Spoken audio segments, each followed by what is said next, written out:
that I have the honor and privilege to introduce the pre-recorded address of His Excellency Mr. Imran Khan, Prime Minister of the Islamic Republic of Pakistan, to the 75th session of the General Assembly.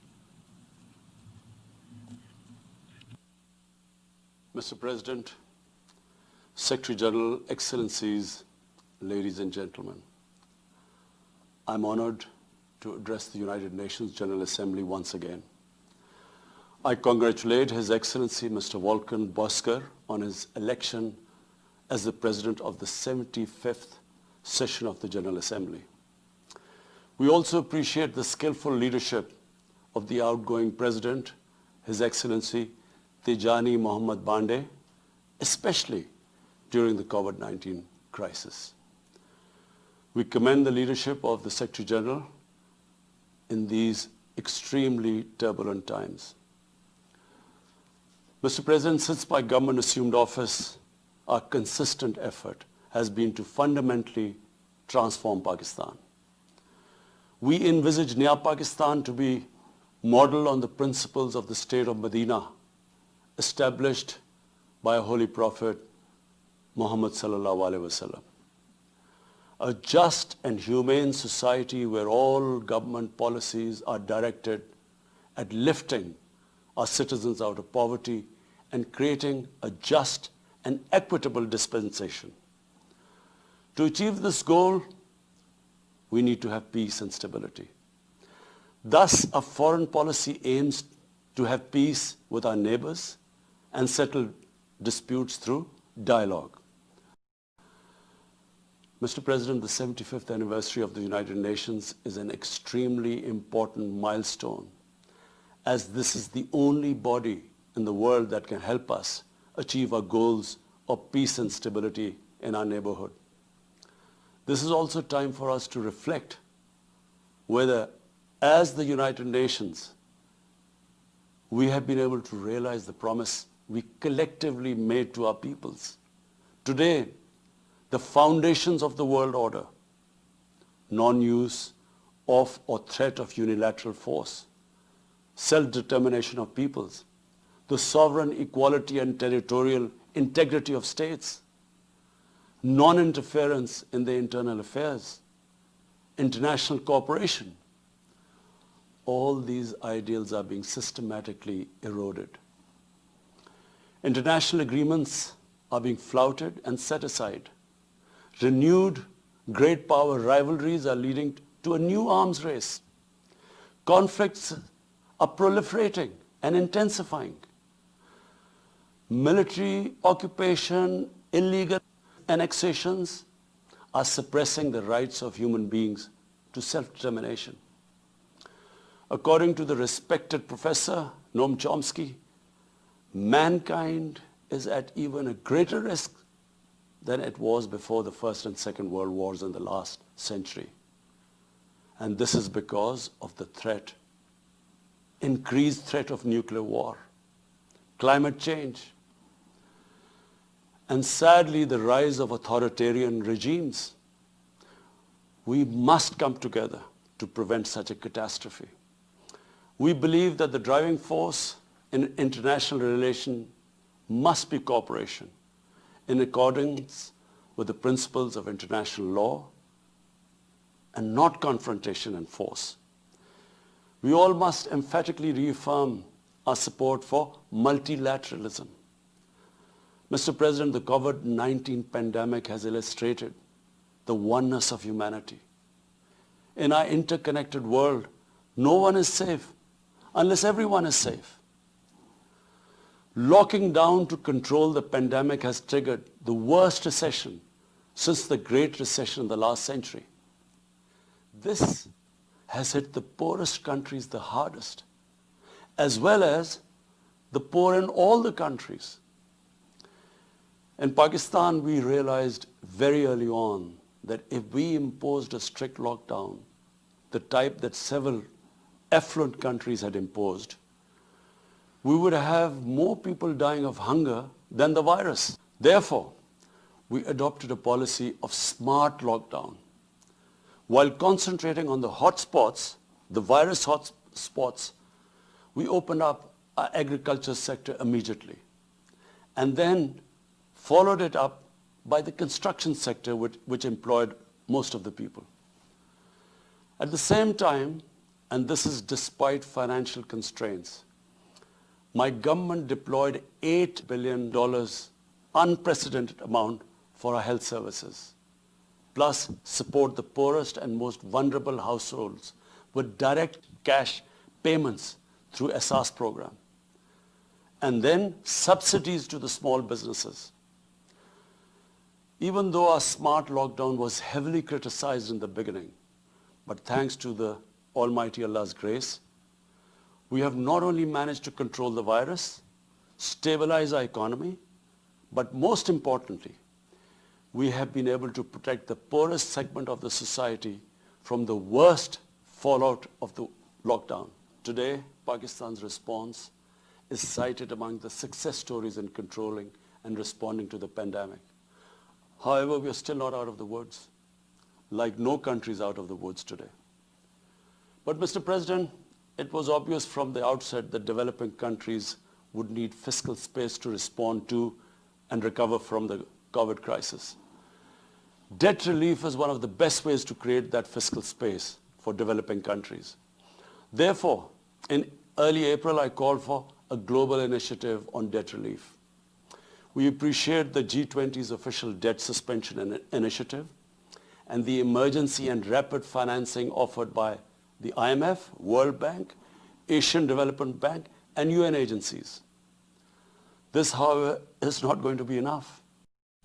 The IMF has estimated that developing countries will need over $2.5 trillion to respond and recover from the crisis.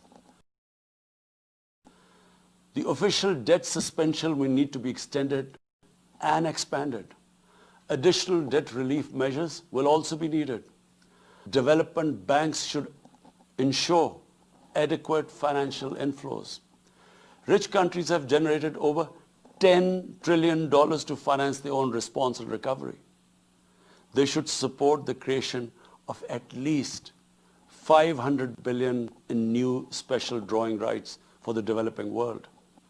Mr. President, in my address to the General Assembly last year, I had highlighted the tremendous damage that illicit financial flows from developing countries to rich countries and to offshore tax havens cause.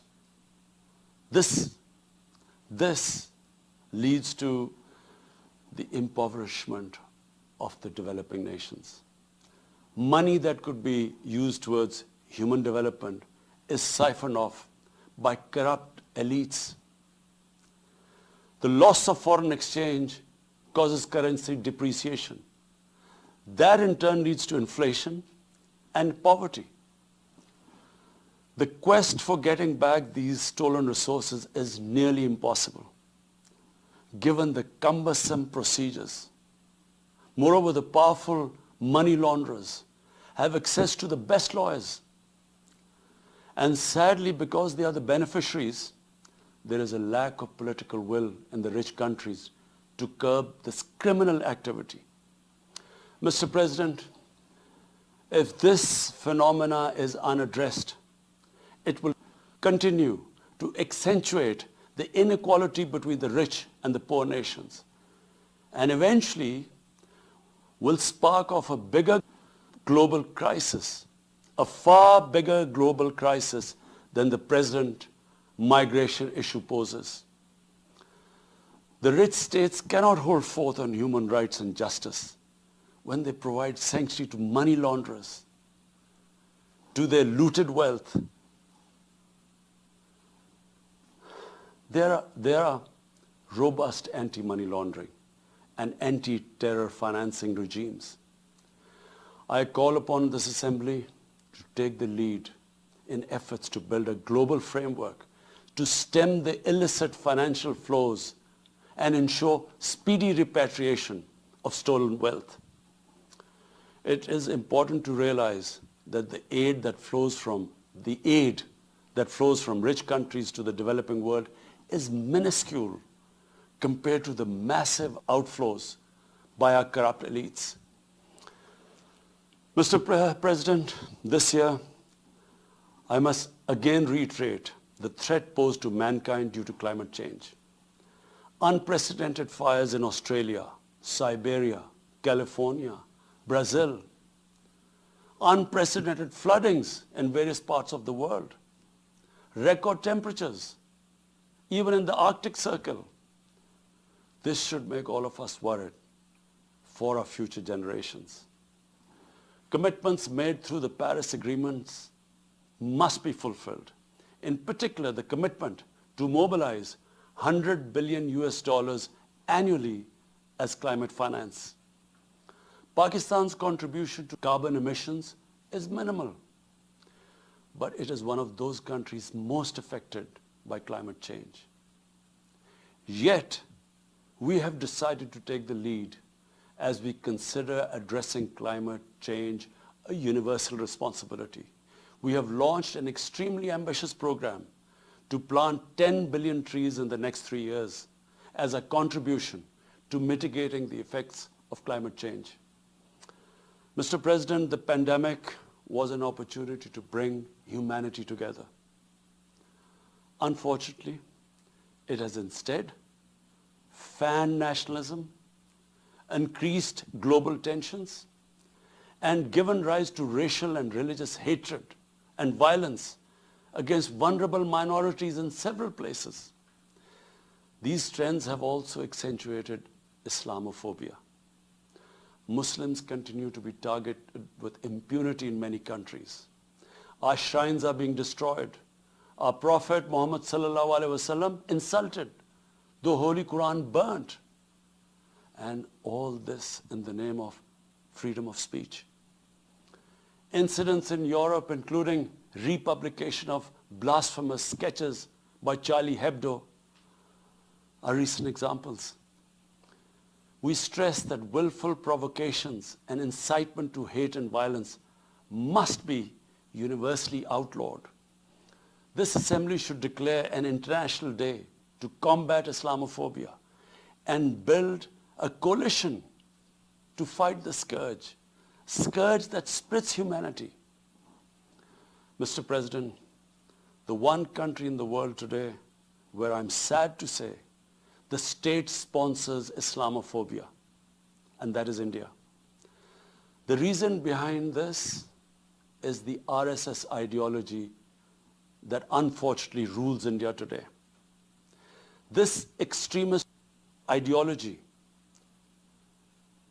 was founded in the 1920s. The RSS founding fathers were inspired by the Nazis, and they adopted their concepts of racial purity and supremacy. While the Nazis' hate was directed at the Jews, the RSS directs it towards the Muslims and to a lesser extent, the Christians. They believe that India is exclusively for Hindus and others are not equal citizens. The secularism of Gandhi and Nehru has been replaced by the dream of creating a Hindu Rashtra by subjugating, even cleansing India's 200 million Muslims and other minorities. In 1992, the RS destroyed the Babri Masjid.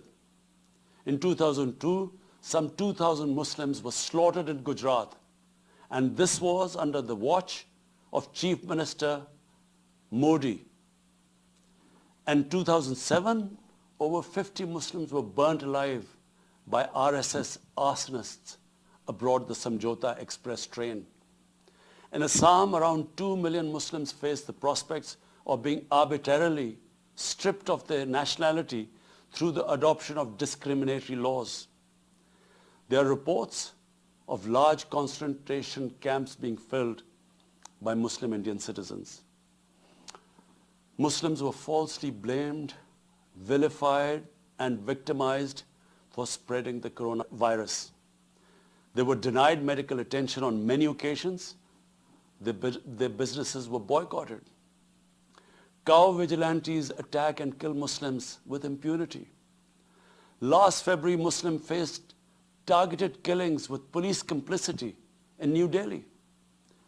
Mass registrations in the past have often been a precursor to genocide. For example, the Nuremberg laws in Germany in 1935, and then in 1982 in Myanmar. The Hindutva ideology is said to marginalize almost 300 million human beings, Muslims, Christians, and Sikhs. This is unprecedented in history, and this does not augur well for the future of India. As we all know, that marginalization of human beings leads to their radicalization. Mr. President, for over 72 years, India has illegally occupied Jammu and Kashmir against the wishes of the Kashmiri people and in blatant violation of the resolutions of the Security Council and indeed its own commitments to the people of Kashmir. On 5th August last year, India illegally and unilaterally sought to change the status of the occupied territories and deployed additional troops, bringing the total number to 900,000, to impose a military siege on 8 million Kashmiris. All Kashmiri political leaders were incarcerated. About 13,000 Kashmiri youth were abducted and thousands tortured. A complete curfew was imposed, accompanied by a total communications blackout. Indian occupation forces have used brute force, including pellet guns against peaceful protesters, imposed collective punishments, including the destruction of entire neighborhoods, and extrajudicially murdered hundreds of innocent young Kashmiris in fake encounters, refusing even to hand over their bodies for burial. The Kashmiri media and those daring to raise their voice are being systematically harassed and intimidated through the use of draconian laws. All of this is well documented in the reports of the United Nations High Commissioner for Human Rights, communications from the Special Rapporteurs of Human Rights Council, statements from human rights and civil society organizations. The international community must investigate these grave violations and prosecute the Indian civil and military personnel involved in state terrorism and serious crimes against humanity being perpetrated, I'm sad to say, with complete impunity. The objective of this brutal campaign is to impose what the RSS-BJP regime has itself called the final solution for Jammu and Kashmir. To this end, the military siege is being followed by moves to change the demographic structure of the occupied territory.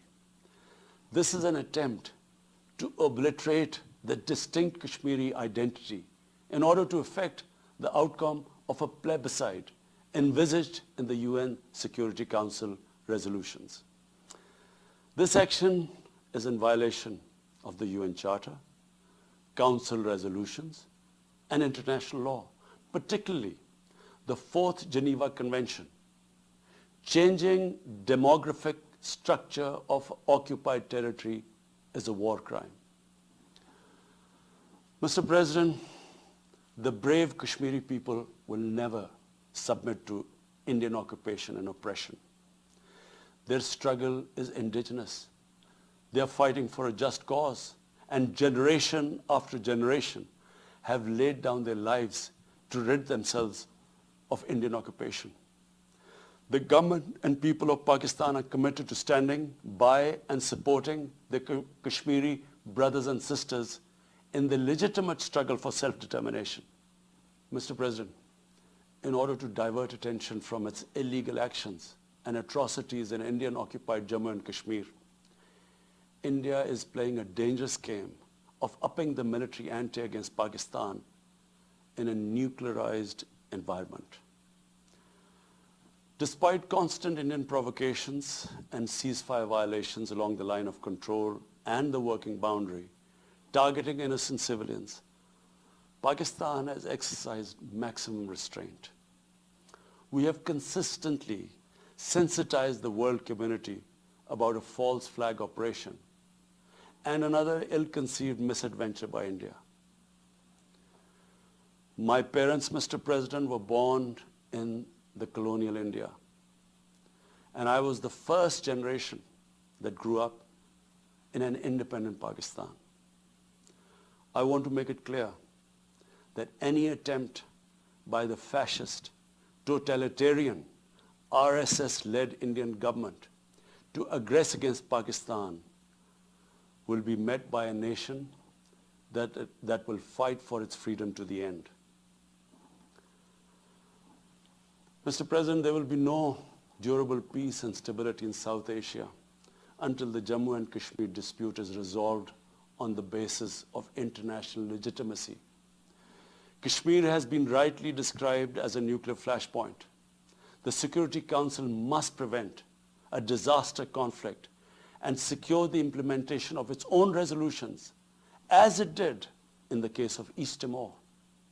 The Council has considered the situation in Jammu and Kashmir 3 times in the past year.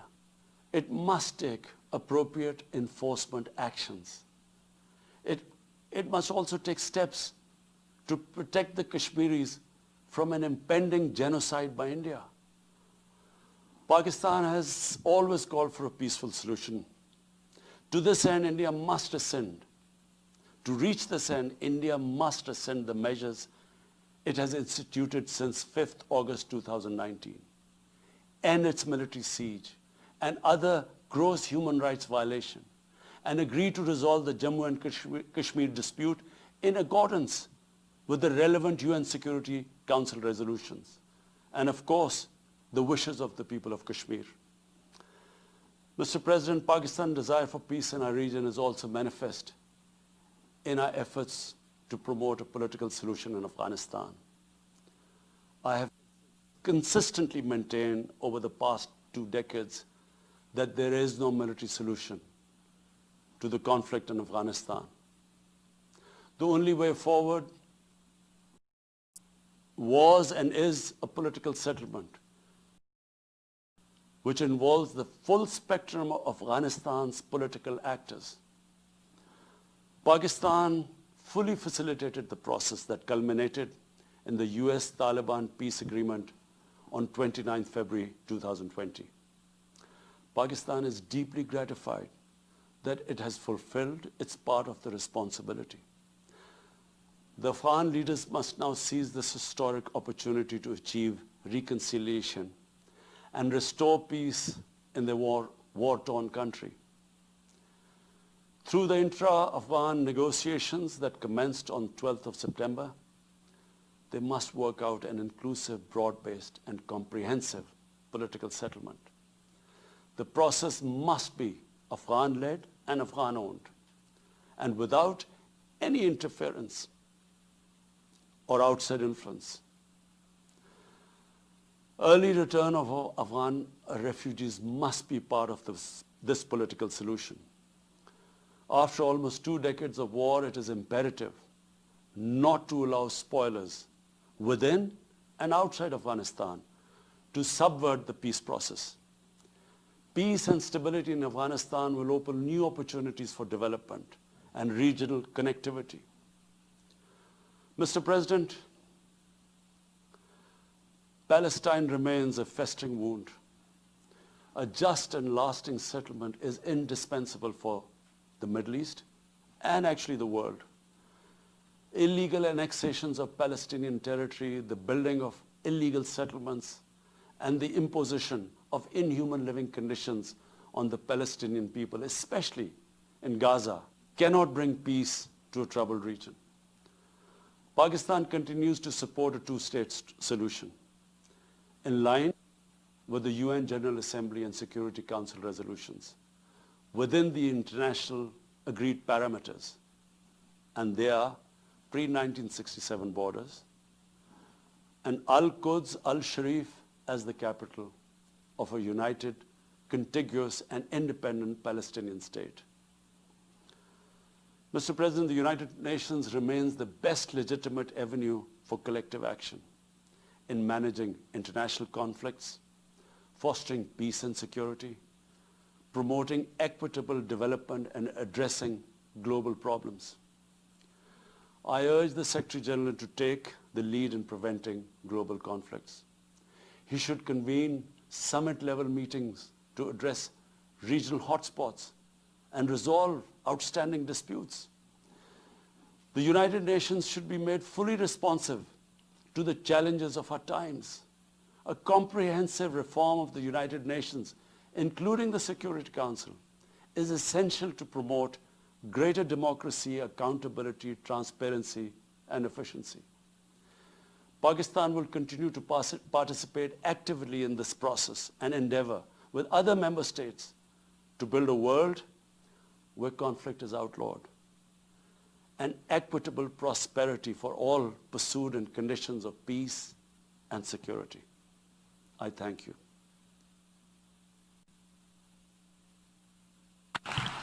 On behalf of the General Assembly, I wish to thank the Prime Minister of the Islamic Republic of Pakistan for the statement just made.